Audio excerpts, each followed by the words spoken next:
What's up everyone? Welcome back to the channel, dude. I hate to do this to you guys already, but I honestly, bro, I just don't think I like the iPhone 11 Pro, but the last thing I want to say is that the iPhone 11 Pro is a bad phone. I don't think at all that the 11 Pro is a bad phone or a horrible phone or whatever.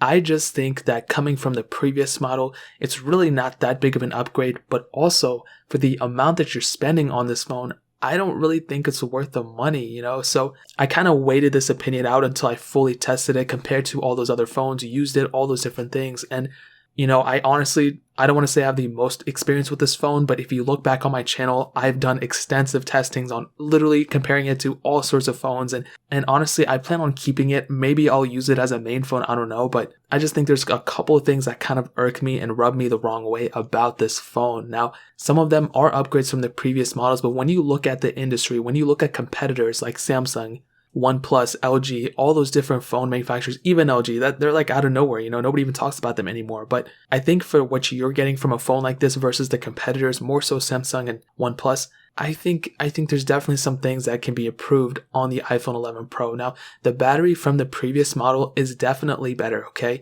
You're getting about a 300 to 400 milliamp hour increase from the previous model to the next one. You're not getting like a way higher resolution screen or anything like that. So battery life, realistically speaking, should be better than the previous model. But here's the thing, okay? The battery life on the iPhone 11, which is like $300 cheaper for the base models of both phones, the battery life on the iPhone 11, the standard one, is actually about the same size as the iPhone 11 Pro, which is pretty crazy. You're spending way more money on that phone. You're spending about like 45, you're spending about 40 to 50% more money on an 11 Pro versus the standard 11, but the battery sizes are almost the same. So yes, going from an iPhone XS to the 11 Pro, you're getting a bigger battery, but I still think they could have done better in my opinion, but that might be a little bit too petty. And speaking about the iPhone 11, if you've seen my iPhone 11 versus iPhone 11 Pro comparison, which only got a couple thousand views, you probably haven't seen it, I'll link it down in the description or I'll leave a card up top. If you watch that and you skip to the speed comparison part, that's literally the most crucial thing I noticed, and I have no agenda. I'm not getting paid by anybody to say these things except you guys, so you guys are, kind of paying me based off the ads. There was not a huge difference in speed at all. Like, I wish there was, so then I can go make a different video talking about it, but I can't. There was not that big of a difference, okay? It was almost the exact same performance, across the board for the 11 Pro and the 11. They have the same amount of RAM. They have 4 gigs of RAM. They could have easily put way more on the 11 Pro. They have the same chipset, the Apple A13 Bionic, and the iPhone 11 has a lower resolution display, so it has less pixels to push too. So that kind of goes to show the performance that I was getting based on the 11 Pro versus the iPhone 11 test. Like, you're spending more money for the exact same performance, which makes absolutely no sense to me. At least for the Samsung Note 10 and Note 10 Plus, when you're spending more money, you're kind of getting additional RAM and things like that. So that kind of makes more sense. But here, in some cases, my iPhone 11 was faster than my iPhone 11 Pro. So when you're spending that money, again, like, what, you're not spending that money on speed here, which is pretty crazy. The build quality is almost exactly the same as the iPhone 10, except the frosted back glass. Not a huge improvement in my opinion in design. I kind of do like that triple camera setup, but again, ever since I've been using my iPhone 10 and the 11 Pro and the 11 Pro Max, I haven't really been using the camera at all besides looking at the comparisons that I've been doing. Other than that, I am not a huge photographer, and I don't know that many people who are like going around like taking full-fledged photos on their phones, except for the times that they're trying to go out to do that to like brag to people how great the iPhone cameras is. But other than that, in my day-to-day life, I don't see myself doing that or other people doing that. So maybe they could have improved the design, removed the notch, enhanced the screen somehow, whatever they had to do, but I don't know. Now yesterday, okay, I compared the Samsung Galaxy S9 to the iPhone 11 Pro, and when I looked at the displays of both of them, I was literally shocked at how much better the Samsung Galaxy S9's display was than the iPhone 11 Pro's. Now, the Super Retina XDR OLED, whatever the name is, it's a good display. It's not a bad display at all, but I feel like Apple was so much like they were focusing so much on that name and trying to like brag to people at how much better of a display it is. In reality, it's a good display, and maybe it might be a little bit better from like the iPhone XS, but in my opinion, from all I can see, it's only just a little bit brighter, which is good, when you're outside and stuff. But I don't know, like when I was looking at that S9 screen, I'm like, oh my god, this phone came out in like 2018. which isn't that old. It's not an old phone at all, but you're spending way more money on an iPhone 11 Pro. And I was even looking at my Galaxy S8's display, which is still amazing. And even that one looks better to me than the iPhone 11 Pros. And that came out in 2017, same year as the iPhone 10. So they could do something. They could improve whatever they have to do. I don't know all the back end stuff, but if I'm comparing a huge component of a 2017 phone, such as the screen, and comparing it to a $1,000 phone now, like the 11 Pro, I would expect to be getting something. Expect to be getting a better screen, something. I don't know. You're spending more money, but again, what are you spending it on? The other thing, there's no expandable storage, which is okay. No iPhone's ever had expandable storage, so that's not a jab at all. But the base storage is still only 64 gigabytes. Like, in what world is that okay? The Note, all the other competitors have at least 128 gigs in their phone. I think the Pixel 3s are still like 128, whatever. The Note 10 base storage is 256. The Note 10 Plus has that expandable storage too, which is insane. S10, look at that whole line. It's crazy. And for a $1,000 phone, why are you only getting that amount of storage? Now, granted, next year Apple will probably increase that to 128 at the base, but that's literally ridiculous in my opinion. They could easily go and increase that for everyone across the board. So you're going to have to spend at least whatever it is, like 1,100 or 1,150 to get that next base storage up, which I think is 256.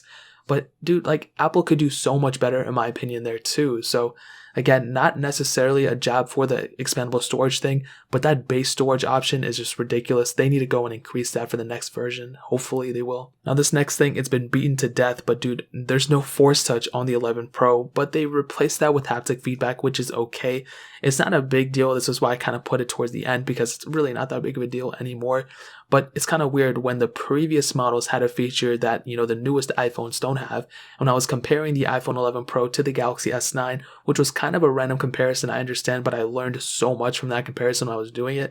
Like, the S9 has a Force Touch home button. You can like actually Force Touch onto it. Granted, the vibration motor isn't nearly as good as even like an iPhone 6S's, but it's kind of weird that phone and like the tables have turned. The S9, I think even the S10 has that Force Touch feature. So those phones have features that like the iPhone kind of originated, but like now it's not being used anymore. So it's like, that's kind of an advantage for like older phones, even the older iPhones. So this last thing I want to hit on is just the pricing structure of this. Now, like I stated, iPhone 11 Pro, I don't really like it. I mean, I don't think it's a bad phone, but I think for what you're paying for, you're definitely not getting that out from like the usage of it and the screens and the build quality, whatever. I think the standard iPhone 11 is an amazing phone. I think it's a much better value per dollar than an iPhone 11 Pro, which you guys might already think. But when you're comparing, every single thing that I've done, like, even I don't even know that much. Like, you guys probably know more than I do, but it's like, it's just a crazy thing in my opinion, because you are spending an additional $300 on an iPhone 11 Pro where you can get that same type of functionality on a basic iPhone 11. The iPhone 11 isn't even that basic, but you kind of see what I'm saying. I even compared the iPhone 11 Pro to the iPhone XR, and again, I didn't find that much of a difference between them. Like, yes, the cameras are better, yes, it's faster, yes, it's OLED, whatever, and those things do kind of, incorporate in the price, but that's $599, and that's almost like half the price of the iPhone 11 Pro, which is so insane. So at the end of the day, I think an iPhone 11, the standard one, is probably the best phone you can buy for the value per dollar in the brand new market right now. The 11 Pro, in my opinion, I just don't think it's worth the money. And that's coming from somebody who's owning it. Like, I'm probably going to end up using it as a main phone. But for the everyday person out there, if you're planning on buying a phone, if you have all the money to spend in the world, then I think it's perfectly fine. I don't think it's that crazy of a thing. Like, yes, it's going to be, working for you. It's going to be okay. And I don't think I would go and like change from an 11 Pro to a S10 or, a Note 10 or anything like that, because I think the 11 Pro is a tremendous phone. But when you kind of break down the cost structure and you see what you're getting for that value per dollar, it's just not worth it in my opinion. Like, look at the S10, even the S10 Plus or S10e, whatever, more so the standard Galaxy S10. That phone in the used market has depreciated so much, like it's probably worth like $300-400 right now. But even on brand new, you're getting, expandable storage, the hole punch display, reverse wireless charging, so many different features that we kind of were expecting on the iPhone 11 Pro that we didn't necessarily get. So what makes the iPhone 11 Pro a pro machine? Like, what is it? Is it that, it's pretty much the same thing as a 10S.